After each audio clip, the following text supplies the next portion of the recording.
Mhm. Hello, respected viewers. So, Boris Johnson is no longer a member of parliament. But just like when he resigned as prime minister, he gave a hint that he wants to be the comeback kid. Because remember, when he stood down as prime minister on the 6th of September um, last year, 2022, and he said, like Cincinnatus, I'm returning to my plough. Classical scholars amongst you will have recognized the allusion to the ancient Roman statesman who served as consul for 1 year and went back to his farm, whether he was offered dictatorial powers for life, but, who's personally unambitious, only did this because he was actuated by a sense of civic duty, but nevertheless was recalled to government several years later when he was needed to be the savior of his people. So Boris Johnson likes to see himself as being cut from the same cloth, as being the savior of the United Kingdom, the savior of Brexit, and so forth. And again, in his 1,000-word public statement, which he released yesterday, when he stepped aside from Parliament, he said something, he was leaving Parliament for now. So impliedly, he plans to come back. Just like in before these May local elections, the Boris Johnson camp was thinking these would be cataclysmic for the Conservative Party, and they were, and therefore that the pressure would mount on Rishi Sunak to go, that he could be forced out. Although the results were bad, there was almost no pressure on Sunak, and very few people, even in the Conservative Parliamentary Party, wanted Boris Johnson to be a retread as Prime Minister, First Lord of the Treasury, Minister for the Union, and Minister for the Civil Service. So that didn't happen. So he's a man of frustrated ambitions. So as I've often said, he's a shameless, showboating charlatan. And when he became Prime Minister, I published an article saying, fasten your seatbelts, we're in for a bumpy ride. Well, it was even bumpier than I anticipated. But he is a pathological liar, so I should take you over some of the things he did. It was notable that his housemaster, Martin Hammond, the master in college at Eton, when Johnson was a King's Scholar there, wrote in a report to his father, subsequently published, that he genuinely thinks that he should be the exception to the rule, that rules uniquely are disapplicable to him, and was scandalized he wasn't made captain of school as in head boy, and so on. When he was at Oxford, he joined the Social Democratic Party. Not that he actually agreed with the SDP, it was fashionable back then. But one of the things that joined with the Liberals to become the Liberal Democrats, he joined the SDP just to maximize his chances of becoming president of the Union. So that worked. He's completely Machiavellian. He's an arriviste. So he's actuated solely by self-aggrandizement. So as Sir Nick Clegg said, Trump with a thesaurus. But anyway, he got his first job with the Times. He was sacked for that when it was found that he'd made up a quotation from his uncle, Sir Colin Lucas, later Vice Chancellor of Oxford University. And then he was the Brussels correspondent of the Daily Telegraph, and he was always inventing things there. But he was notable for being a very capable and entertaining journalist.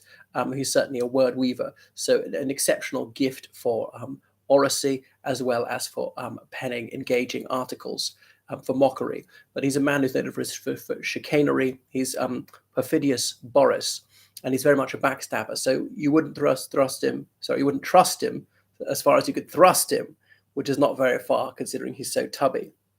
Again, he married as about 22. Well, that marriage quickly came to grief due to his infidelities. Then he married Marina Wheeler, his girlfriend, when she was 8 months pregnant. And she'd even gone to speak to another female journalist in Brussels. Is this a good idea? Despite me being about to give birth to his baby, is this a good idea? But anyway, the barrister married him. But he was known for his constant shenanigans. He was a serial womanizer. Now, is that dishonest? Because he's obviously taken this oath before God to be faithful to cleave to his good wife alone. They might have had an open marriage. I don't know. Was Marina Wheeler playing away from home? I have no idea. But some people would regard that as less than honest. What else did he do? When he was made editor of The Spectator, he promised Lord Conrad Black that he would not try and become a Conservative MP. He reneged on that promise pretty quick. Elected MP for Henley in 2001 when Michael Heseltine stood down. Lord Heseltine, now one of his severest critics, who was expelled from the Conservative Party because he kept rebelling over Brexit, who was an absolute closed-minded, bigoted Remainer, Lord Heseltine. Anyway, what is other dishonesty? He was always Conservative spokesman on the arts.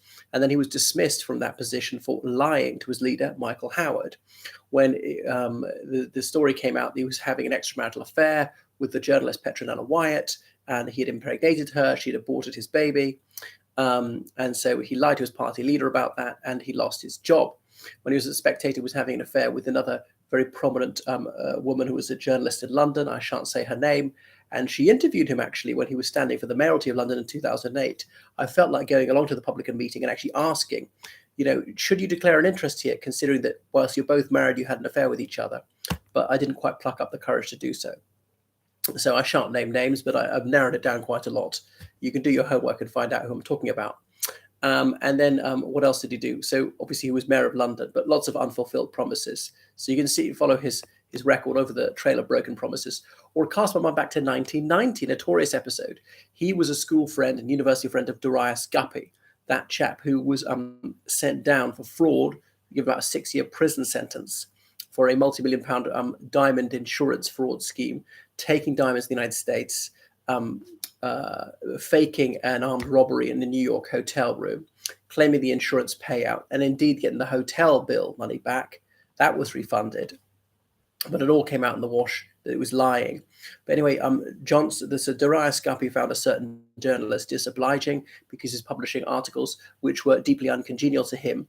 So this is in 1990. He asks the then 26-year-old Boris Johnson, can you get this chap's address? I want to go and beat him up. This is long before the internet. Very hard to find out where people lived. So Johnson agreed to do so, and that was recorded by Darius Guppy's colleague, who later told the police, chapter and verse about the fraud, and then got off himself on charges of an unrelated incident. So then that came up that Boris Johnson said, well, if the company comes out, I'll be fucking furious, and being assured that, yes, you'd have a black eye, maybe a cracked rib, and so on. So Johnson was willing to be an accessory to this assault. Would it be grievous bodily harm? I mean, it's actual bodily harm at least. But I believe the attack didn't take place. But that makes no moral difference that he was willing to expedite premeditated violent crime. And now he's all tough on law and order. And this was played to him when he was on Have I Got News for You years later. He just laughed it off. So he's lied and lied and lied and been dishonest and underhand. And he's tried to be someone who would facilitate crimes. Or another point, in 2003, Ian Duncan Smith was going to be forced out as the leader of the Conservative Party, and Johnson wrote a piece in which he vowed to get down into a trench to defend Ian Duncan Smith's leadership.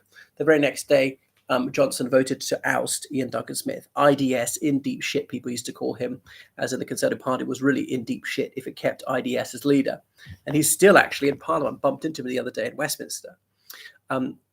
So Johnson has lied about numerous things. What else wouldn't he lie about his coronavirus lockdown policies, things like that, lied about lying. So just lies and lies and lies is a way of life for him. So that is Boris Johnson. I mean, we haven't seen the last of him. I don't think he'll get into Parliament.